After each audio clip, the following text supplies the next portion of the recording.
इस वीडियो में हम लोग एक्सरसाइज 1.2 स्टार्ट करेंगे।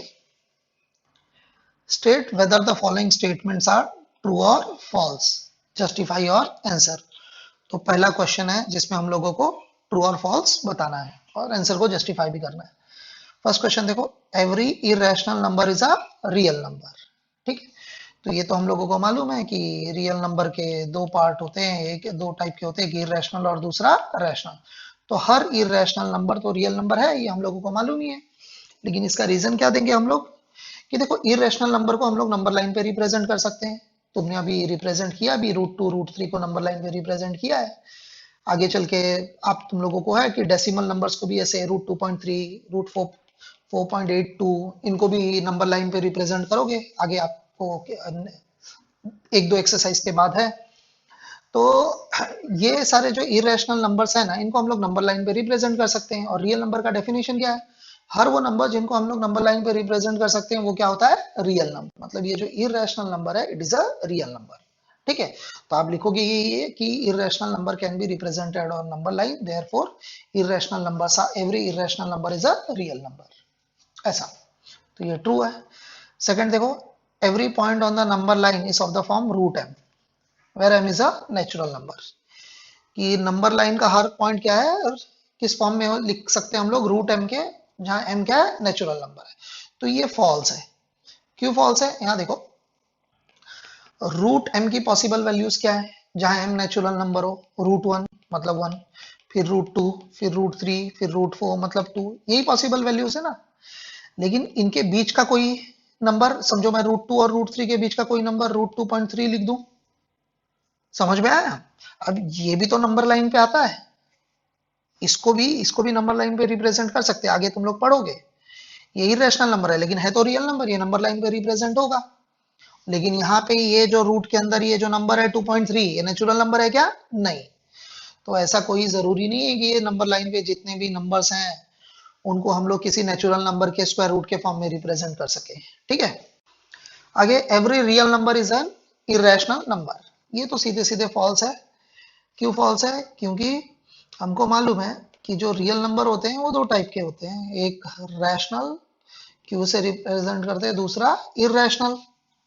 तो यहाँ बोला है कि हर रियल नंबर इरेशनल है, नहीं, ऐसा नहीं है।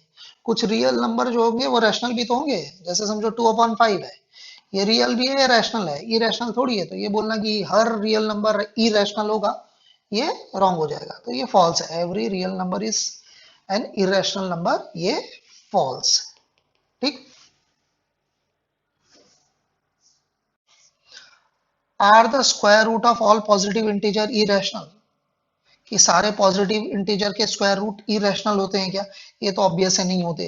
स्टार्ट करो पॉजिटिव इंटीजर्स के रूट लिखना। √1 देखो ये रैशनल हो गया, √2 इरेशनल है, √3 इरेशनल है, लेकिन फिर √4 इज इक्वल टू 2 होता है, ये रैशनल हो गया। तो are the square root of all positive integers irrational, तो पहले ही हम लोग लिख देंगे no. If not given example of the square root of a number that is a rational number, तो आप कोई भी दे देना, 4 1 4 1 9 16, समझ में आया? ये सब पॉजिटिव इंटीजर है और इनके रूट जो होते हैं वो क्या होते हैं? रैशनल नंबर होते हैं।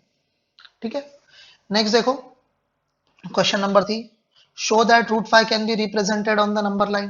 कि √5 को हमको नंबर लाइन पे रिप्रेजेंट करना है, तो √5 को नंबर लाइन पे कैसे रिप्रेजेंट करेंगे? देखो, याद है मैंने बताया था कि √2 को नंबर लाइन पे रिप्रेजेंट करना हो तो √1 की हेल्प से, मतलब 1 की हेल्प से करते हैं। √3 को नंबर लाइन पे रिप्रेजेंट करना हो तो हमको √2 चाहिए, √2 की हेल्प चाहिए। तो वैसे ही √5 को नंबर लाइन पे रिप्रेजेंट करना हो ना, हमको √4 की हेल्प चाहिए। √4 मतलब 2, समझ में आया? 2 के हेल्प से हम लोग √5 को नंबर लाइन पे रिप्रेजेंट करेंगे। कैसे? ध्यान से देखो, यहाँ पे समझो ये हमारा नंबर लाइन है।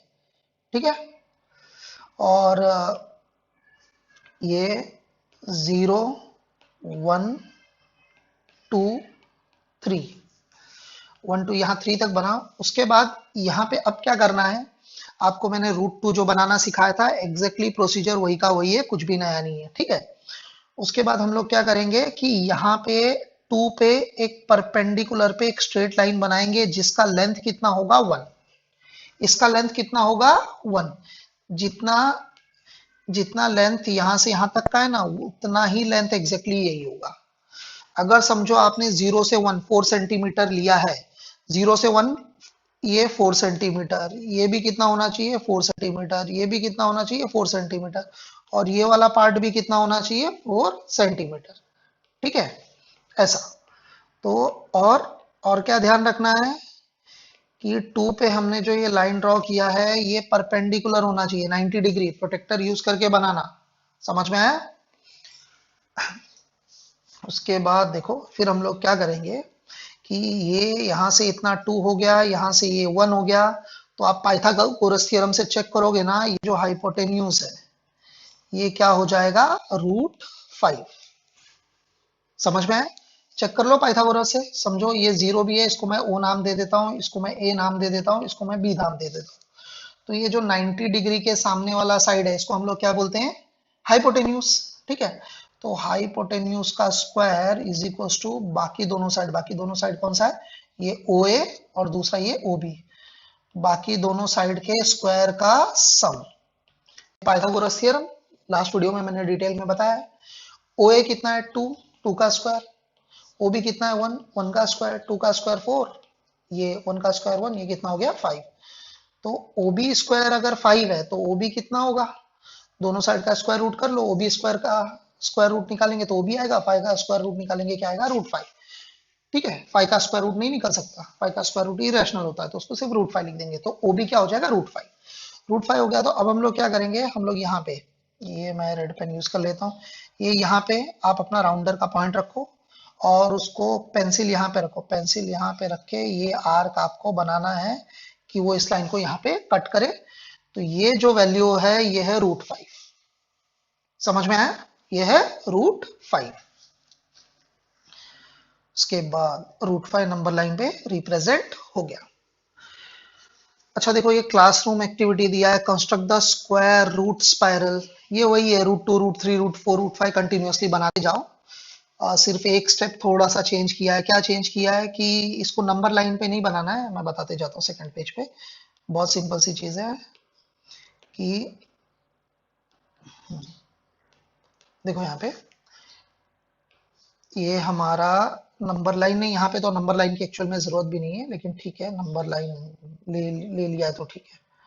उसके बाद हम लोग क्या करेंगे कि ये समझो ये 0 है, ये 1 है, ये 2 है, तो यहाँ पे भी एक स्ट्रेट लाइन बनाना है, इसका भी लेंथ कितना होना चाहिए 1 होना चाहिए। ठीक है, उसके बाद इन दोनों को ज्वाइन करेंगे तो ये क्या हो जाएगा √2। √2 आ गया। अब इस √2 को ये नंबर लाइन पे रिप्रेजेंट, यहां से हम लोग आर्क मरा के नंबर लाइन पे रिप्रेजेंट करते हैं ना, वो नहीं करना है, वो नहीं करना है। उसके बदले में क्या करना है कि अब इसी को एज अ बेस की तरह यूज करो √2 को, और अब यहाँ पे परपेंडिकुलर बनाओ। ठीक है, अच्छा ध्यान रखना है ये परपेंडिकुलर होना चाहिए। अब यहाँ पे परपेंडिकुलर बनाओ एक लाइन, और इसका लेंथ भी कितना होना चाहिए 1, एग्जैक्टली 1 होना चाहिए, और ये 90 डिग्री। अच्छा तो देखो ये 90 डिग्री होगा, ये √2 होगा, ये 1 होगा, तो हम लोग जब इसको ज्वाइन करेंगे तो ये तो राइट एंगल ट्रायंगल है ना ये वाला, क्यों, क्योंकि ये 90 डिग्री है और ये उसके सामने का हाइपोटेन्यूज है, ये √2 है, ये 1 है, तो ये क्या हो जाएगा √3। वही पाइथागोरस थ्योरम की बेस √2 हो, एक साइड 1 हो, तो फिर क्या हो जाएगा √3 हो जाएगा।